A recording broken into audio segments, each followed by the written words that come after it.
So I, 29, female, just gave birth about 3 weeks ago, and my son and I are currently living with my in-laws because of a horrible fight with my husband, Michael, 32, male.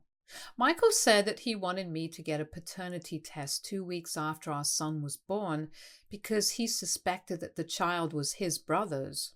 For context, his brother Brian, 29, and I went to college together. Brian and I have been great friends ever since the first day of college, and incidentally, it was through Brian that I met my husband, so I can't understand why he's so insecure all of a sudden. My parents live in Iowa, and we went to college in Buffalo. Brian lived nearby, and he once invited me home because I had been feeling very homesick in my first year. That's how I met Michael for the first time.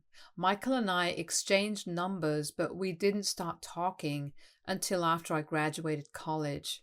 We became friends, and after that, we started dating after being in a relationship for almost 4 years. We got married 3 years back. And so far, everything has been perfect. We were great together, and Brian and I were still really close as friends. The three of us often hung out together in a group, and Michael had never had a problem with it. It was only after I entered the 8th month of my pregnancy that Michael started acting weird around us. He started distancing himself from me and spending more time at work. I chalked it up to him being nervous about the baby and tried to fix the situation by trying to tell him that he would be a great father and that he had nothing to be nervous about. However, even that didn't seem to help, so I decided to focus on my health until the baby was born. I believed that after our baby was born, he would start acting normal again, but that didn't happen.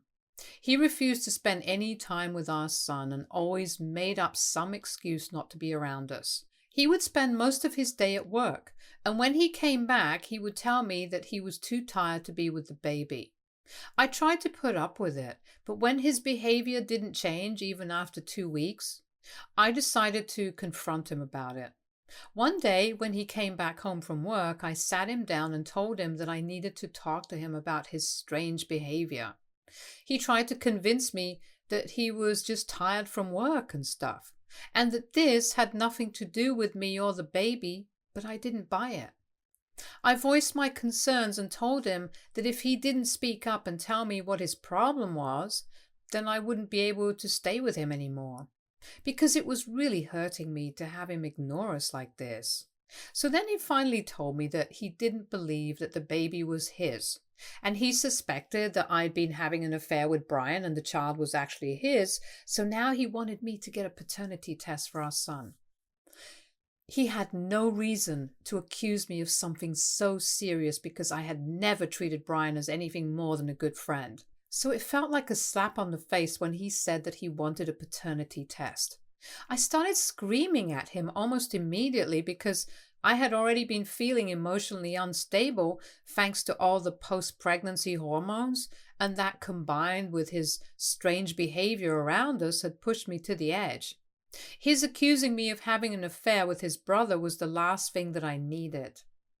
When I started yelling at him, he told me that this was exactly what he had expected, which is why he hadn't brought it up so far and tried to walk out of the room. But that was really big, and I wasn't going to let him drop a bomb on me and then walk away, so I demanded an explanation. He then told me that several weeks ago, when I had invited a few of my college friends to our house for dinner, he'd overheard a conversation between Brian and another friend who had stayed with him. Apparently, the two of them had been talking about how everyone had expected me to end up with Brian because we seemed to get along so well, and Brian had just laughed it off instead of saying something to defend Michael. I didn't even understand what he wanted Brian to defend him from, because it wasn't as if saying that everyone had expected him to end up with me was an attack on Michael somehow. It isn't odd for people in college to think that friends of opposite genders might get together in the future, and they were just gabbing about the past. It was harmless and fun, but ultimately it meant nothing, because Brian was my friend and Michael was my husband. That should have been enough for him to feel secure. But he took that too hard and he began to believe that maybe Brian and I did have a thing going on. That's why he had been acting so strange ever since the day of the dinner party. He was suspecting me of having an affair with his brother and being disloyal to him over a conversation that I wasn't even a part of.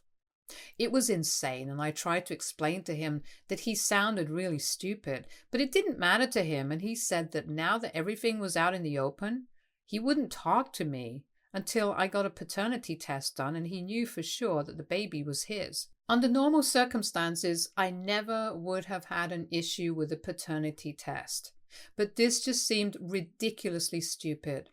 I couldn't believe that he was accusing me of cheating on him with his brother even after being with me for so long. I was really angry and upset, so I decided to take our son and leave the house. He didn't even try to stop me as I left, but I soon realized that I had messed up because I had nowhere to go. I didn't want to go to any friend's house because then I would have to explain to them what happened, and this was just very personal. I would have gone to Brian's place, but that would just reinforce what Michael already believed, and I didn't think that it was appropriate under these circumstances anyway. With nobody else to turn to, I decided to go to his parents' house since I was sure that I could count on them. They seemed to like me, and they were my best bet after Brian. So the day that I left, after wandering around for a bit, I headed to my in-laws' house, and they gladly took me in. When I explained to them why Michael and I had been fighting, they seemed really embarrassed and apologized to me on his behalf. But they also told me that it was really out of character for Michael to be so insecure, especially when it came to Brian, because the two of them had always been close and never had the kind of crazy sibling rivalry that others do. And I agreed. It really was out of character for Michael to be insecure about his brother. The three of us were a tight-knit group, and that's how it had always been. So this sudden change in Michael's behavior made no sense to any of us. Nonetheless, his parents told me that I was free to live with them for as long as I wanted to, and they would respect whatever decision I made regarding my relationship with their son. They told me that even if I decided to get divorced, they would support me, but in the meantime, they would do their best to make Michael apologize to me and actually mean it. They kept trying to talk sense into him for a while, but on the third day they informed me that they had decided to cut him off until he stopped acting like an idiot. This would be a problem for him because his parents were supposed to let him take over their family-owned textile business in a few months. His parents were retiring and he had been in the running to inherit their business, but if they cut him off, Brian would end up inheriting it, and since he had no interest in running a business, he would probably sell it off, but then Michael would get nothing out of it. But the truth was that my in-laws only wanted him to reconsider what he was asking of me and accusing me of scaring him into thinking that he was going to lose the business. They didn't really have any intention of letting the business go to Brian because they knew that he would sell it and they had worked hard to build a brand for themselves.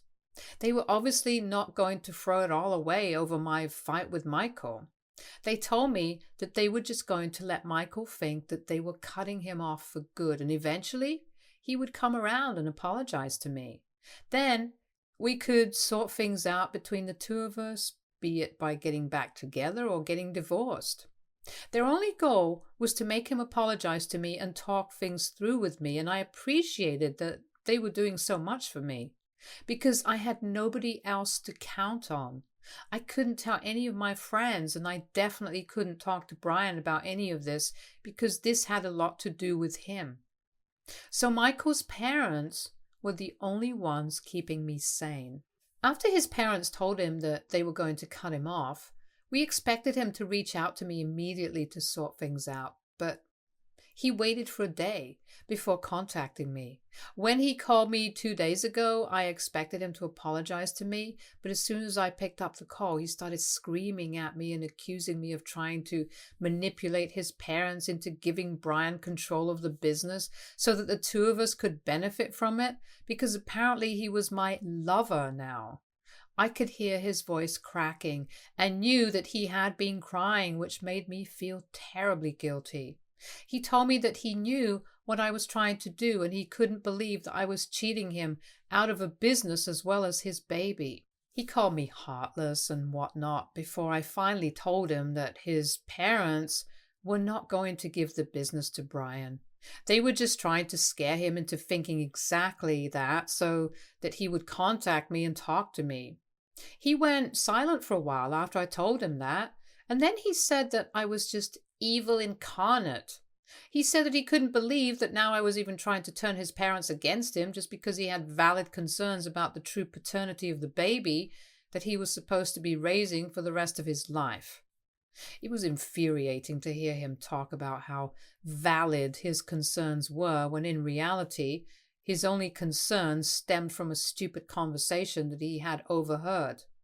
I tried to argue with him, but he told me that instead of wasting both our time by fighting, I could just do the right thing and get a paternity test. He accused me of being manipulative to get my way and told me to keep his parents out of this.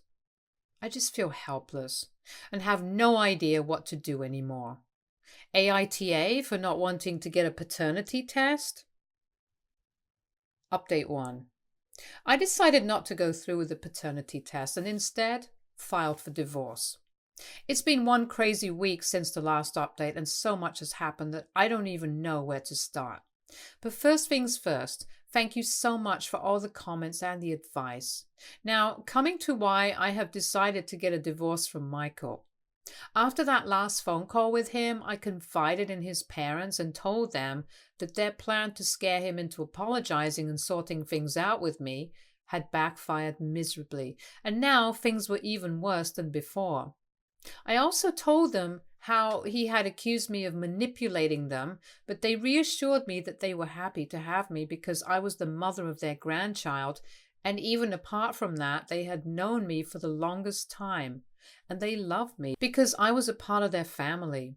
And since I lived away from my parents for Michael's sake, it was their duty to take care of me and look out for me when I was going through a rough patch. Hearing his parents say such nice things about me made me feel less lonely and more sure of myself. So after talking to them, I decided to tell my parents and Brian about the situation because my in-laws didn't want their opinion to be the only one that I was taking into consideration, since other people might have a better idea of how to go ahead. When I told my parents about what Michael had said, they told me that they would support me regardless of what decision I made. The only reason nobody was telling me to leave Michael, despite how obviously wrong he was because of our son. I hate to say it about my son, but having a child with Michael is really complicated because I had to think about our kid's future before I made any decision. And then I had the most difficult conversation of them all when I spoke to Brian about what was going on. When I told Brian about what his brother had accused me of and asked him about the conversation that he had overheard, he started looking really uncomfortable, and I realized that both of them knew more than what they were letting on. So I pushed Brian and forced him to tell me what he knew because I was sure that he was hiding something from me, and so was Michael, since people don't just start suspecting their wife over something so petty. A lot of you in the comments had also suggested that there might be something that Michael was hiding from me because it just didn't add up. That after years of being okay with my friendship with his brother, he was suddenly not fine with it out of the blue. There had to be more to the story that he wasn't letting me know, but I had been too caught up thinking about the consequences of whatever was going on at the time, as well as looking after my son, to really consider things like this. But yes, Brian told me the truth, and now I hate both brothers because I couldn't even imagine people could be capable of being this stupid and heartless. Apparently, when Michael had overheard that conversation, he had also heard what happened after Brian laughed. Brian had said to that friend that even he had expected that the two of us would get together after college, but life had other plans and his brother got in the way. So Michael was actually mad about that. not just because Brian laughed it off. And that made a lot more sense because Michael's version seemed a little too petty and incomplete to me. And the reason I didn't find out about it until now was because Michael had promised his brother that he wasn't going to tell me what he heard that day. Brian had been discussing this with his friend in the backyard, and he hadn't seen Michael standing around, but as soon as he heard what Brian had said, Michael went up to him and confronted him about it. That friend went back into the house, but even he didn't tell me anything later on, which I can forgive because he and I are not as close as I am to the others, obviously. When Michael confronted Brian and asked him what he had meant when he said that he had expected me to get with him after college, Brian ended up confessing that he had feelings for me and had been waiting for us to graduate so he could ask me out because he knew that I had a strict no dating policy until I graduated. But I ended up getting together with Michael instead, and that had been his first heartbreak. But he dealt with it somehow and tried not to let it show because he wanted us to be happy. And I have to say he did a pretty good job. Because for so many years I never had a clue that he had feelings for me, and neither did Michael.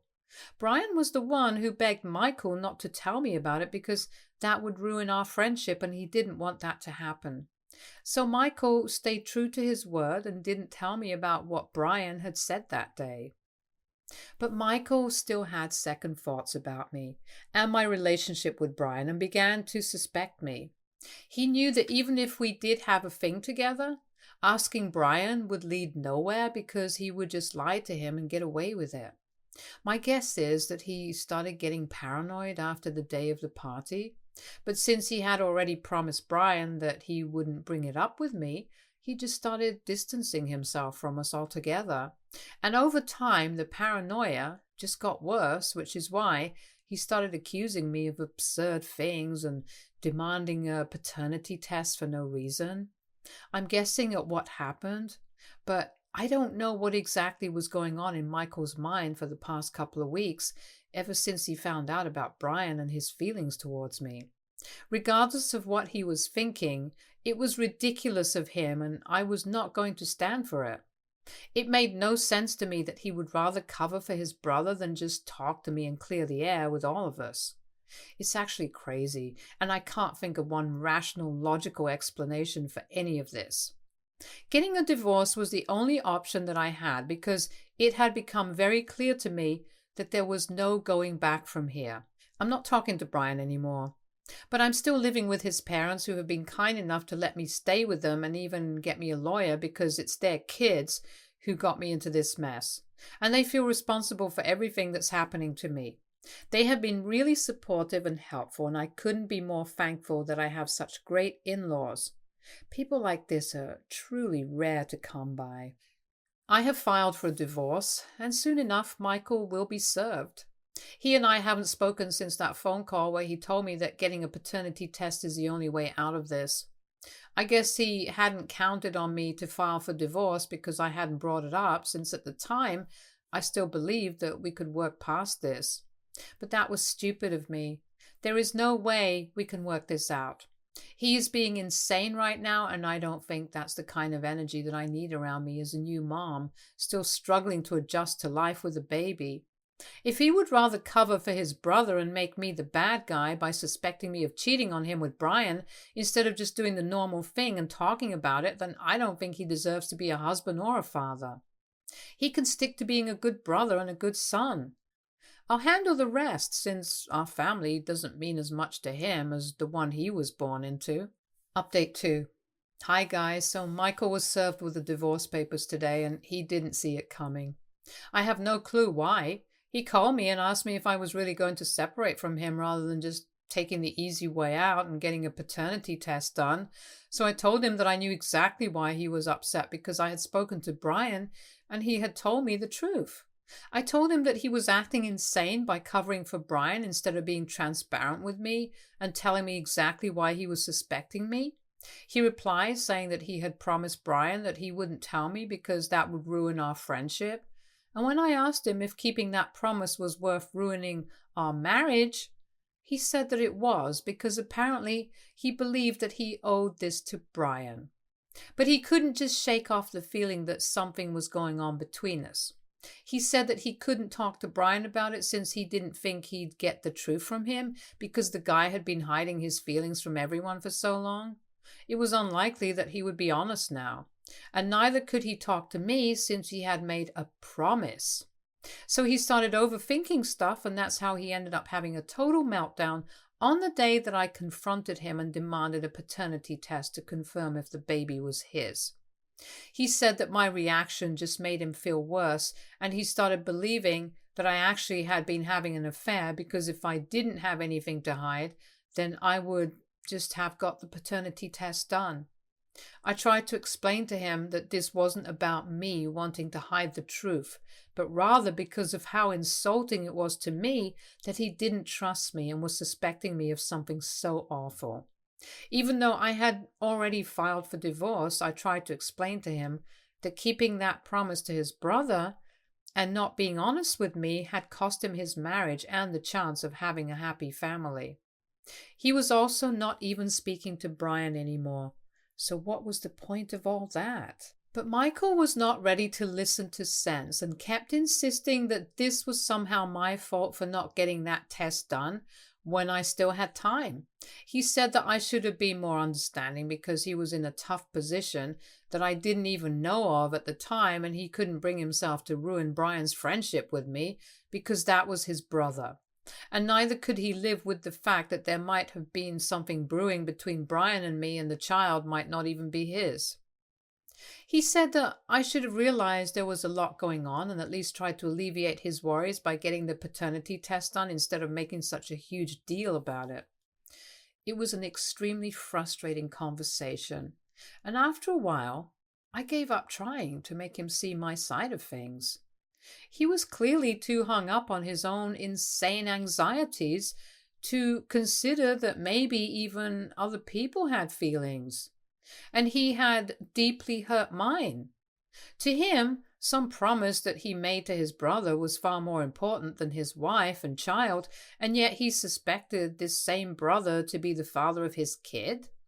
It didn't even make sense, and even while I'm typing this out, I feel like I'm going to cry because of how ridiculous this situation is. If I'm being honest, I think there might be something wrong with Michael because I can't think of any sane human being acting out like this. If I was in his place and I suspected that Brian had feelings for me, I would never have made any promises because my family would be my number one priority. And by family, I don't mean my brother, but the family that I chose for myself, my wife and my son. And even if I did promise my brother that I wouldn't ruin his relationship with my wife, I still wouldn't let myself go crazy and end up accusing my wife of cheating on me just because I was insecure. The fact that he wanted a paternity test only because he suspected me completely based on his feelings, with nothing to substantiate his fears, is what makes it even worse. Even today, the conversation that we had was completely based on what he was feeling at the moment, and he didn't even seem to care about this marriage, had two people in it. And a divorce was going to affect both of us, not just him. He also didn't ask about our son and how he was doing, which was very upsetting because when all of this is over, my son might not have a father figure in his life through no fault of his own. It's these two brothers who messed up, and for some reason, the universe is punishing me and my son for it. It isn't fair, and most of it doesn't even make sense, really, but it is what it is. My parents are flying down in a couple of days to meet me because things are getting really awful. Michael's parents are still not speaking to either of their sons, and they have started to consider cutting both of them off permanently because they find all of this incredibly disappointing. They're considering letting one of their employees take over the business instead of Michael. I definitely think they should cut Michael off, but I don't know about Brian. He hasn't done anything terrible. He was just honest with Michael for once, and Michael was the one who let it get to his head and messed up his marriage. That's not on Brian, but it's his parents' decision, and I'm not going to interfere there. I'm just grateful that they are standing up for me. It might have something to do with the fact that they do want to see their grandson after the divorce, but regardless of everything, I still love and respect them because they have gone above and beyond in their attempts to make life easier for me right now. I don't think I would have been able to stand up for myself and file for divorce had it not been for them. It's crazy how supportive they are, even when it's their own son that they have to go up against. Update 3. Michael isn't contesting the divorce, and he also doesn't want custody of our son regardless of paternity, so that's what's happening right now. I'm not surprised, but I'm still quite disappointed. But at least I have an explanation for his behavior now. He reached out to his parents a few days back and told them that he had been to see a psychologist a few weeks ago, around 3 days after I moved out. They did a complete psychological evaluation and medical exam, and he had been diagnosed with a severe anxiety disorder very recently. It had taken several sessions with the doctors, but they had finally concluded that this is what was going on with him. It was shocking news for all of us because he had never exhibited any symptoms of mental illness before, so this had to be a very recent development. Or maybe he had and we had all just missed it. There's been a lot of revelations about Michael and Brian in the past couple of weeks, so right now I'm inclined to believe that maybe I didn't know these people as well as I thought I did. Regardless of the medical condition, I still think that I have no reason to forgive him because he hasn't apologized to me. His mental state can be an explanation for his behavior at best, but not an excuse to do whatever he pleases and say whatever he wants to. He didn't even have the courtesy to inform me himself. He told his parents, and that's how I got to know. Apparently, he has also been fired from his job for not showing up for 1 week straight after I left, and he needs money to cover rent, which is another reason why he contacted his parents. I thought he might be lying about the anxiety disorder, but he had all the legitimate medical documents to prove it, so I guess it's real and this is happening. In a way, I think it's for the best. If he doesn't get to be with me or see his son for a while, not until he's better at least. The divorce proceedings are about to begin in a couple of days. My parents are already here and we're all living together in my in-laws' house, who have been gracious enough to open their home, even to my parents. I just pray that everything falls into place soon and that I can regain some sense of normalcy in my life now. Stay tuned for more stories from our girl relationships.